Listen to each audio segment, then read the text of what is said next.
Film की शुरुआत साल 1653 के सेलेम नाम के कस्बे से होती है, जहाँ एक लड़की ने विनी सबको धक्का देते हुए अपने घर आकर अपनी बहनों से मिलती है, जिन्होंने विनी के 16वें जन्मदिन के लिए एक जेली जैसा केक बनाया होता है। लेकिन विनी को वो केक पसंद नहीं आता, इसलिए उसकी बहनें उसे तोहफे में एक जहरीली मकड़ी देते हैं, जो विनी को बहुत पसंद आता है। तभी उनके घर के बाहर कस्बे के मुखिया टोनी लोगों की भीड़ लेकर आते हैं, क्योंकि वो चाहते थे कि विनी, जो कि आज 16 साल की हो जाएगी, वो जॉन नाम के लड़के से शादी कर ले। लेकिन विनी जॉन से शादी करने के लिए मना करते हुए बताती है कि उसे बिली से प्यार है, और उन दोनों ने एक किस भी शेयर की है। अब ये बात टोनी को बिल्कुल पसंद नहीं आती, इसलिए वो उन तीनों बहनों को सलीम से बाहर निकालने का आदेश दे देते हैं। और जब उन लड़कियों को कस्बे से बाहर ले जा रहा होता है तो टोनी के ऊपर वही जहरीला मकड़ी आ जाती है, जिसे विनी को उसकी बहनों ने तोहफे में दिया था, जो देखकर टोनी पैनिक करने लगता है। और इस सब में तीनों लड़कियां वहाँ से भागकर फॉरबिडन फॉरेस्ट में चली जाती है, जहाँ एक पक्षी उन तीनों पर नजर रखे हुए था। फिर कुछ ही देर में वो पक्षी एक चुड़ैल में बदलकर उनके सामने आती है, और वहाँ आते उसने मैरी का गला पकड़कर उसे ऊपर उठाया था कि तभी विनी उस चुड़ैल से अपनी बहन को बचाने के लिए उसका सामना करने को तैयार हो जाती है, जो देखकर वो विनी का गला पकड़कर उसे ऊपर उठाती है। लेकिन जब उसे विनी के महक से पता चलता है कि वो आम लड़कियों से अलग है, इसलिए उसे खाने के बजाय अपनी जादुई किताब देते हुए बताती है कि इसमें बहुत सारे मंत्र लिखे हैं, जिससे तुम अपने दुश्मनों से बदला ले सकती हो।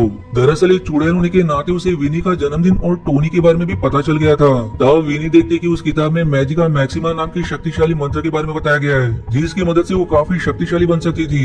लेकिन चुड़ैल उसे इस मैजिका मैक्सिमा नाम के जादू को ना करने की सलाह देते हुए उससे वादा करवाती है कि वो इस जादुई मंत्र को कभी इस्तेमाल नहीं करेगी, जिस पर विनी उससे वादा करके अपनी बहनों के साथ वापस से सलीम पहुंच जाती है। अब इसके बाद वो किताब में से एक मंत्र पढ़कर टोनी के घर में आग लगा देती है, और अब ये सीन यही कट होकर प्रेजेंट यानी कि 2022 की तरफ मुड़ जाती है, जहाँ हम बेका नाम की लड़की को स्कूल जाते हुए देखते हैं। स्कूल जाकर वो अपनी दोस्त इजी और कैसी से मिलती है, और तभी वहाँ कैसी का बॉयफ्रेंड माइक आकर कैसी को अपने साथ ले जाता है। अब आगे में पता चलता है कि आज हैलोवीन का दिन है, और इसी के साथ साथ बेका का 16वां जन्मदिन भी। फिर क्लास के दौरान माइक बेका और इसी को कैसी के यहाँ होने वाली हैलोवीन पार्टी के लिए इनवाइट करता है, लेकिन वो दोनों मना कर देती है, क्योंकि उन्होंने हैलोवीन के लिए अलग योजना बनाई थी।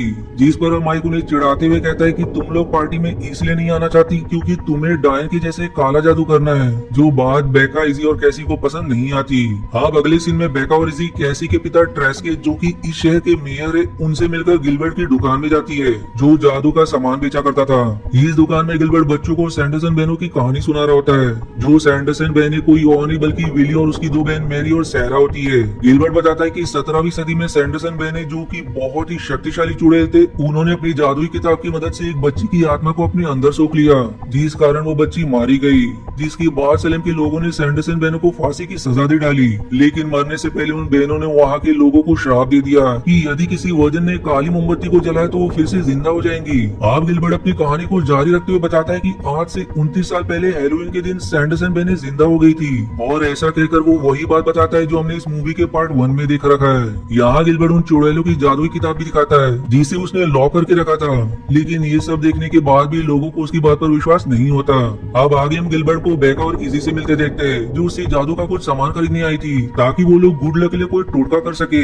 जिस पर गिलबर्ट, जिसे बेका के जन्मदिन के बारे में पता था, वो उसे जन्मदिन के तोहफे के तौर पर एक मोमबत्ती देते हुए बताता है कि ये एक जादुई मोमबत्ती है। तब बेका और इजी उसकी दुकान से कुछ सामान खरीदकर फॉरबिडन फॉरेस्ट में चली जाती है। वहाँ पहुंचकर इजी कैसी की तस्वीर निकाल लेती है, क्योंकि वो लोग हर बार कैसी के साथ ही गुड लक वाला चाम किया करती थी, लेकिन इस बार वो अपने बॉयफ्रेंड माइक के साथ हैलोवीन पार्टी मना रही है। फिर बेका उस मोमबत्ती को जलाकर गुड लक वाले मंत्र पढ़ती है, पर अब अचानक में उस मोमबत्ती में जल रही आग का रंग काला पड़ जाता है। अब इस काले लोगों को देखकर वो लोग डर जाती है, लेकिन उनकी मुसीबत अभी शुरू ही हुई थी, क्योंकि अब जंगल की जमीन भी फटने लगती है। जहाँ बेका और इसी के देखते ही देखते उन्हें सैंडरसन बहनें नजर आती है। अब उन्हें देखकर वो दोनों चुपचाप जंगल से भाग ही रही थी कि तभी उन्हें सैंडरसन बहनें पकड़ लेती है। दरअसल उन चुड़ैल बहनों को पूरी तरह से जिंदा होने के लिए सुबह होने से पहले एक जादुई काढ़ा बनाना था, जिसके लिए विनी अपनी जादुई किताब को आवाज लगाती है, लेकिन उसकी किताब बंदी होने के कारण उसके पास नहीं आ पाती। इसके बाद अब वो लोग जवान होने के लिए बेका और इसी को खाने की कोशिश करते हैं। दरअसल चुड़ैलों को जवान होने के लिए 18 साल से कम उम्र के लोगों को खाना पड़ता था, लेकिन बेका बताती है कि हम दोनों 40 साल की है, और आज के जमाने में जवान होने के लिए खास तरह की क्रीम और ब्यूटी प्रोडक्ट्स आ गए। जिस पर तीनों चुड़ैल बहनें उन दोनों के साथ एक कॉस्मेटिक की दुकान पर जाकर वहाँ रखे क्रीम और सेरम्स को पीने लगती है। अब यहाँ बेका उन तीनों को झूठ कह देती है कि इन प्रोडक्ट्स में बच्चों की आत्माएं मिली हुई है, और अब सभी लोग इन्हीं कॉस्मेटिक प्रोडक्ट्स का इस्तेमाल करके जवान बने रहते हैं। पर उसकी चालाकी ज्यादा देर तक नहीं चलती, क्योंकि विनी कॉस्मेटिक दुकान पर काम करने वाले शख्स से पूछ लेती है कि इस क्रीम में कितने बच्चों की आत्माएं मिली हुई है, जिस पर वो बताता है कि इसमें कोई आत्मा नहीं मिली है।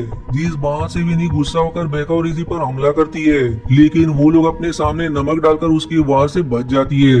दरअसल गिल्बर्ट ने बेका को बताया था कि चुड़ैलों की शक्ति नमक के आगे कम पड़ जाती है, और इसी बात का फायदा उठाकर इजी और बेका वहाँ से भाग निकलती है, जिसके बाद विनी, सैरा और मैरी अलग अलग चीजों पर बैठकर वहाँ से उड़ते हुए आगे बढ़ने लगती है। अब यहाँ हम देख पाते हैं कि मैरी 2 रोबोटिक वैक्यूम क्लीनर्स पर उड़ रही होती है।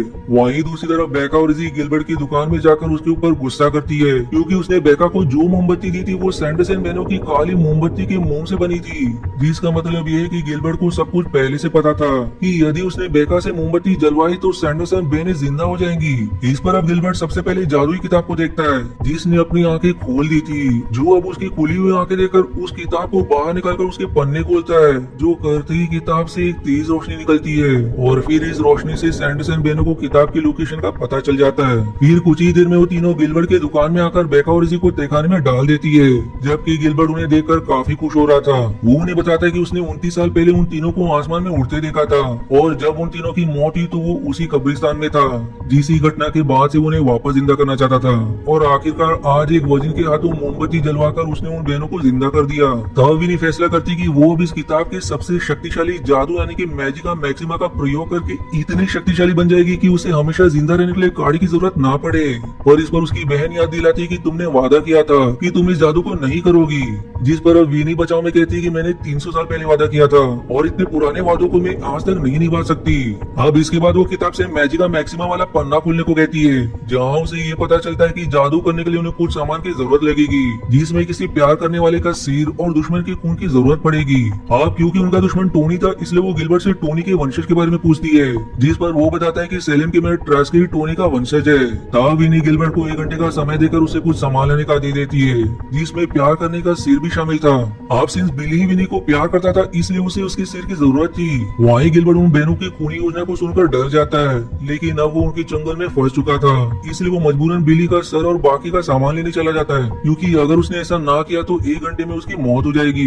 इधर इजी और बेका भी उन बहनों की योजना सुन लेती है, जो तीनों भी कैसी के पिता ट्रास्की का खून लाने के लिए शहर में चली गई थी। फिर बेका और इजी रोजमेरी की पत्तियों को जमीन में डालकर चुड़ैल का जादू तोड़ने की कोशिश करती है, क्योंकि ऐसा माना जाता है कि रोजमेरी की पत्तियों से किसी भी जादू को तोड़ा जा सकता है, लेकिन ऐसा करने पर भी कुछ नहीं होता। तब इजी कहती है कि हमें इन पत्तियों पर अपना हाथ घुमाना होगा, और क्या पता ऐसा करने से पत्तियां अपना जादू ही दिखाए। इसलिए वो दोनों अपना हाथ उन पत्तियों के ऊपर घुमाती है, जहाँ अब हम देख पाते हैं कि बेका के हाथ से नीली रोशनी निकल रही है, जिसका मतलब ये है कि वो खुद भी एक चुड़ैल है, लेकिन उसे ये बात नहीं पता होती। अब बेका के हाथ से निकलने वाली रोशनी के कारण वहाँ एक सीढ़ी आ जाती है, जिसकी मदद से वो जब तहखाने से बाहर निकलकर कैसी के घर जाती है, ताकि वो उसे और उसके पिता को बचा सके। वहीं इस तरफ गिल्बर्ट बिली की कब्र खोदकर उसे बाहर निकाल लेता है, जहाँ बिली विनी के पास जाने के लिए तैयार नहीं होता। बिली बताता है कि उसने विनी को सिर्फ एक बार किस किया था, पर विनी ने इस बात को फैला दिया। तब गिल्बर्ट उसे अपने साथ ले जाने के लिए झूठ कहता है कि मुझे सैंडरसन बहनों को मारने के लिए तुम्हारी जरूरत लगेगी, जो सुनकर बिली उसके साथ चला भी जाता है। दूसरी तरफ बेका और इजी जैसे ही कैसी के घर पहुंचते तो वहीं उन्हें बाहर की तरफ माइक दिखाई देता है, जिसके पीछे सैंडरसन बहनें पड़ी हुई थी, जो देख कर कैसी अपने दोस्तों को घर में लाकर घर का दरवाजा बंद कर देती है। लेकिन ये बंद दरवाजा उन चुड़ैलों को घर में आने से नहीं रोक पाता। इस पर बेका उन चुड़ैलों को अपनी बातों में उलझाकर इतना समय ले लेती है जितने समय में कैसी और इजी उन तीनों को नमक के घेरे में कैद कर सके। अब इस नमक के घेरे को वो पार नहीं कर पाती, और ना ही उनकी शक्तियां इस घेरे को पार कर पा रही थी। यानी कि अब बेका को किसी तरह सुबह होने का इंतजार करना था, क्योंकि उन चुड़ैलों ने अभी तक अपना जादुई काढ़ा नहीं पिया था, जिस कारण वो तीनों सुबह होते ही वापस से मर जाएंगी। तभी वहाँ कैसी के पिता ट्रस्की आते हैं, जिन्हें देखकर विनी कहती कि हम तीनों भी तुमसे अपना बदला जरूर लेंगे। अब यहाँ बातों ही बातों में कैसी ट्रस्की को पापा कहकर बुला देती है, जो सुनकर विनी समझ जाती है वो कैसी के खून से भी मैजिका मैक्सिमा वाला जादू कर सकती है, लेकिन इस समय वो कुछ नहीं कर सकती, क्योंकि वो तीनों चुड़ैल नमक के घेरे में है। फिर थोड़ी देर बाद मैरी के रोबोटिक वैक्यूम क्लीनर आकर वहाँ पड़े नमक को साफ कर देते हैं, जिसकी मदद से वो तीनों आजाद होकर कैसी को अपने साथ उड़ा ले जाती है, जो देखकर बेका अपना हाथ ऊपर करती है, और अब उसके ऐसा करते नीली रोशनी निकलने लगती है, जो देखकर इजी उससे सवाल करती है, और बेका को खुद भी इस बारे में कुछ भी पता नहीं था। अब आगे हम गिल्बर्ट और बिली को उसकी दुकान पर देखते हैं, जहाँ गिल्बर्ट ये देख रहा था कि 1 घंटा होने में कितना समय बचा है। उसे अब ऐसा करते देख बिली समझ जाता है कि गिल्बर्ट उन चुड़ैलों के साथ मिला हुआ है, इसलिए वो वापस से अपनी कब्र की तरफ जाने लगता है, जिस पर अब गिल्बर्ट उसका सिर उखाड़कर फॉरबिडन फॉरेस्ट की ओर निकल पड़ता है, जहाँ थोड़ी देर में तीनों चुड़ैलें कैसी को लेकर आती है। वो देखते कि गिल्बर्ट गिलबर्ट उनके काम का सारा सामान लिया है, यानी कि अब उन्हें गिलबर्ट की कोई जरूरत नहीं, इसलिए वो उसे दूर फेंक देती है। जिसके बाद वो कैसी के गले पर कट मार के उसकी खून की एक बूंद लेकर मैजिका मैक्सिमम वाले जादू को करती है। पर तभी समय रहते वहाँ बेका आकर उनका ध्यान भटका देती है और इसी मौके का फायदा उठाकर इसी कैसी को आजाद करवाकर भाग निकलती है। जबकि इस तरह बेका पहली बार अपने जादू का प्रयोग करती है और उसका जादू काफी कमजोर था, जिस दौरान उन चुड़ैलों को कुछ नहीं होता। तब बेका जादुई किताब से कहती है कि तुम खुद से सोच समझ सकते हो, इसलिए मैं चाहती हूँ कि तुम एक फैसला करो कि तुम्हें विनी के पास रहना है या मेरे पास। जिस पर अब जादुई किताब बेका के पास चली जाती है, जिसे लेकर वो कैसी और इसी के पास जा पहुंचती है, जहाँ वो लोग मैजिका मैक्सिमा के बारे में पढ़ते हैं, जिसमें एक चेतावनी लिखी थी कि जादू को प्रयोग करने वाला सबसे शक्तिशाली तो हो जाएगा, लेकिन इसके बदले उसकी सबसे प्यारी चीज भी छीन ली जाएगी। अब ये लोग उस किताब को पढ़ ही रहते कि तभी वहाँ विनी, सैरा और मैरी आकर उन्हें मारने की कोशिश करते हैं। जिस पर अब बेका अपने जादू से एक शील्ड तैयार करती है जो चुड़ैलों को जादू के आगे कमजोर पड़ रहा था। तब इजी और कैसी भी उसका हाथ पकड़ती है, क्योंकि किताब में लिखा था कि एक दूसरे का हाथ देने से कोई भी जादू शक्तिशाली हो जाता है। अब यहाँ हम समझ पाते हैं कि इजी और कैसी का हाथ पकड़ने के कारण बेका का जादू काम कर जाता है, जो देख कर भी नहीं कहती कि मैंने मैजिका मैक्सिमा का मंत्र देख लिया था, इसलिए मुझे किताब की जरूरत नहीं है। और ऐसा कहकर वो अपनी बहनों के साथ जंगल के बीच चली जाती है, जहाँ विनी मंत्र पढ़ने के बाद काफी शक्तिशाली हो जाती है। लेकिन कुछ ही देर में मैरी और सैरा वहाँ से गायब हो जाते हैं। तब बेका वहाँ कर बताती है कि तुमने मैजिका मैक्सिमा की चेतावनी को नहीं पढ़ा था, क्योंकि उसमें साफ शब्दों में लिखा था कि शक्ति के बदले तुम्हें अपनी सबसे प्यारी चीज को खोना पड़ेगा। जो सुनकर विनी उदास होते हुए अपनी जादुई किताब से कहती कि क्या ऐसा कोई रास्ता नहीं है कि मैं अपनी बहनों के साथ रह पाऊँ। जिस पर उस किताब का एक पन्ना खुलता है और अब उस पन्ने पर दिए मंत्रों को पढ़कर बेका विनी को उसकी बहनों के पास पहुंचा देती है और वहीं विनी भी यहाँ से गायब हो जाती है। अब विनी के गायब होते ही बिली भी मुक्त हो जाता है, क्योंकि वो मरने के बाद भी विनी के जादू की वजह से ही ज़ॉम्बी बनकर जिंदा था। फिर मूवी की आखिरी सीन में गिलबर्ट बेका से अपनी गलती की माफी मांगते हैं, जिस पर बेका उन्हें माफ भी कर देती है और फिर इसी हैप्पी एंडिंग के साथ ये मूवी यहीं समाप्त हो जाती है। पर रियलिटी में मूवी यहाँ नहीं खत्म हुई, क्योंकि इसका पहला पार्ट भी है, जिसका एक्सप्लेनेशन अगर आपको देखना है तो इसका लिंक आपको आई बटन और डिस्क्रिप्शन में मिल जाएगा। मिलते हैं अगले वीडियो के एक्सप्लेनेशन में, तब तक के लिए धन्यवाद दोस्तों। आशा है आपको मेरी एक्सप्लेनेशन पसंद आई। यदि हाँ तो प्लीज वीडियो को लाइक करना और चैनल को सब्सक्राइब करके सपोर्ट करना ना भूलें। मिलते हैं अगले एक्सप्लेनेशन वीडियो में, तब तक के लिए धन्यवाद दोस्तों।